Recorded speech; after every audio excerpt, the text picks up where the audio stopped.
Guys, if I woke up tomorrow and I was the president and CEO of Medicare, these are the changes I would make. I thought this was a really funny idea. Glad that it got posted. Let's get right into it.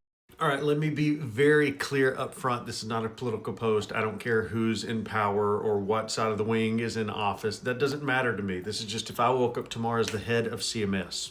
So in my opinion, one of the things CMS is trying to do right now is two very different jobs at the same time. And that's really getting at the root problem of all of this.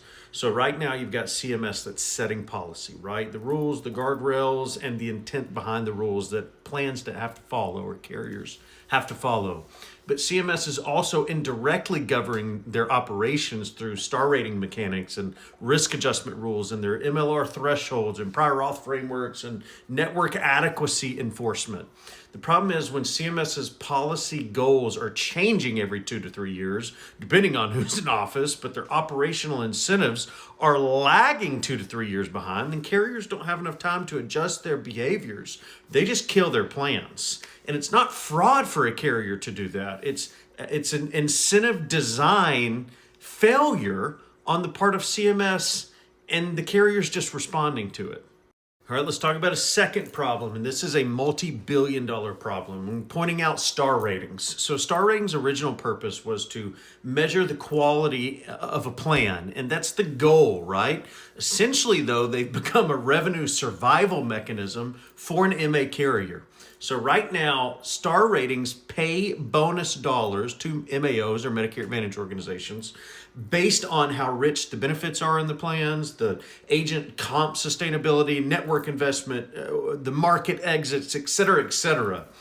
The problem is when star ratings are driving revenue more than the actual claims experience, or plans will optimize then to have strong documentation, not necessarily strong care. If I was to fix this right now, I would reduce star ratings or at least their revenue impact.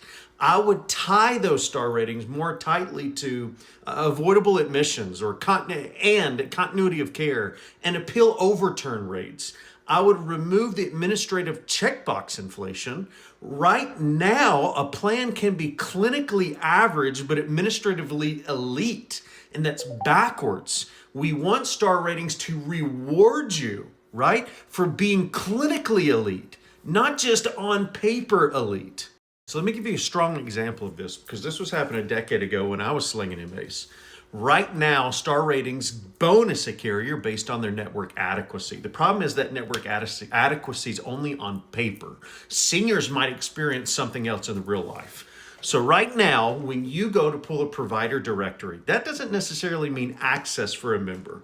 Talking about the LOAs they have to go through, IPAs or ghost networks, specialists that are technically a network, but either aren't accepting new patients, aren't accepting that new MA carrier, they're booked 6 to 12 months out, or they will require internal referrals, right? Even though they're in network, on paper, your member's not seeing that reality. Network adequacy then should be measured by the appointment availability, not how many doctors end up in a certain zip code, right? Now, this is hard to audit, but you could do it with secret shoppers or tying penalties to every time a member tries to book an appointment or to get in with a certain in-network provider, and have a complaint line that's straight to Medicare, that they can keep up with the math on which carriers are at fault here. All right, let me touch on a more sensitive subject, and that's prior authorization. So prior authorization by default is not inherently evil, right? Unaccountable prior authorization, though, is a breeding ground for evil. Right now, CMS allows way too much flexibility for prior authorization in MA and Part D world, right? You've got plans that are layered with artificial intelligence approving or denying claims, and third-party vendors and internal rules that traditional Medicare doesn't follow. That dilutes then accountability. If I was to change these things, first thing I would do is I would make all prior authorization denial data public. I would mandate the disclosure of what percent of your plan appeals are overturned if someone appeals it. What are the average response times? And I would have financial penalties for high reversal rates. You know, if your appeals are overturned 40% of the time, that's not you managing utilization. That's friction that you're causing between a member, their physician, and the insurance carrier paying out, and that's not okay. Let's also bring up the topic of medical loss ratios, or MLRs, right? The goal of an MLR was to protect the member, which I agree with. The problem is it distorts carrier behavior on a 12-month annual basis. So right now, you can find this on AHIP's website. A Medicare Advantage plan, CMS regulates, has to have 85% loss ratios or medical loss ratios. The reality behind that is that discourages long-term investment. It penalizes a carrier who's efficient, and it encourages these short-term spend spikes so that they can hit 85%. I would rather see a multi-year rolling MLR, kind of like how Medigap has over a 3 or 4 year period to hit their 65%. I would like to see it based on medical spend, investment in their own infrastructure, and coordinated care and continuity of care for the member. Right now, MA plans are managing their optics to hit that 85% every year, even if they could have saved money and rolled that into another 12-month period, because who's to say, I'll give you an example.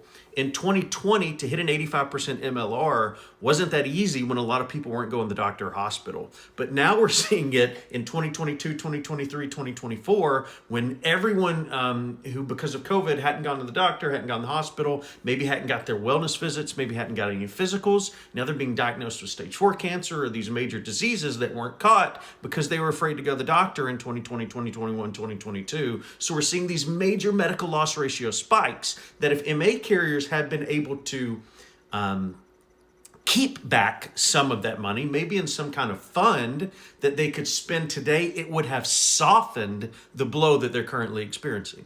I don't think I'll get any kickback from agents on this one because this was directed at something that's affecting agents currently. Currently, the way pressure works in CMS is it all flows downhill, right? From CMS to carriers to the distribution, FMOs to the actual agents. And agents are absorbing their compensation being cut and new administrative burden with SOAs and keeping up with calls and recording and compliance risk and the consumers being angry at you as the agent like you're responsible for all these things. And you really are one of, if not the first line of defense for any senior to call because they're talking to you more than they are the 800 number. Agents aren't just salespeople, right? You got to set expectations for members. You reduce complaints. You prevent churn, or you should be, and you explain the trade-offs with whatever policy that a member wants to go with. The problem, agents are being destabilized, and now seniors are confused. They're complaining to CMS, and plans are losing trust overwhelmingly across the nation. So I'm not saying that carriers need to pay agents more, though I'm not against that. I'm saying there should be more stabilization in the agent channel to reduce the whiplash of, oh, now all comp is being cut, and to start treating agents as the educators they are.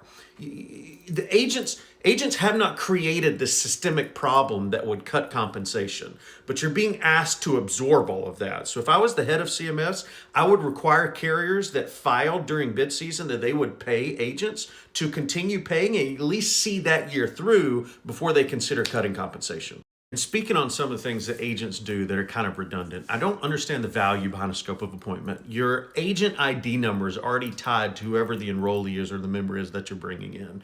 So if you're going to be punished for something, you should be punished that way, number one. Number two, I see the value behind recording conversations. I see it. I'm not against it. So I would probably continue that. And none of this requires blowing up Medicare Advantage or Part D. It doesn't mean we have to go back to 2003, right? It does, however, require CMS to stop pretending that the clinical data they have or requiring isn't incenting bad practices. There are good people who are legitimately operating inside a badly designed system. And until CMS can fix that design, everyone's going to continue to blame each other like they are the issue. If you're an agent, right, if you're a provider or a senior, this is really why things feel harder than they have to be every year. And I'm not saying these fixes would ultimately make Medicare perfect. No, but it would be a good start.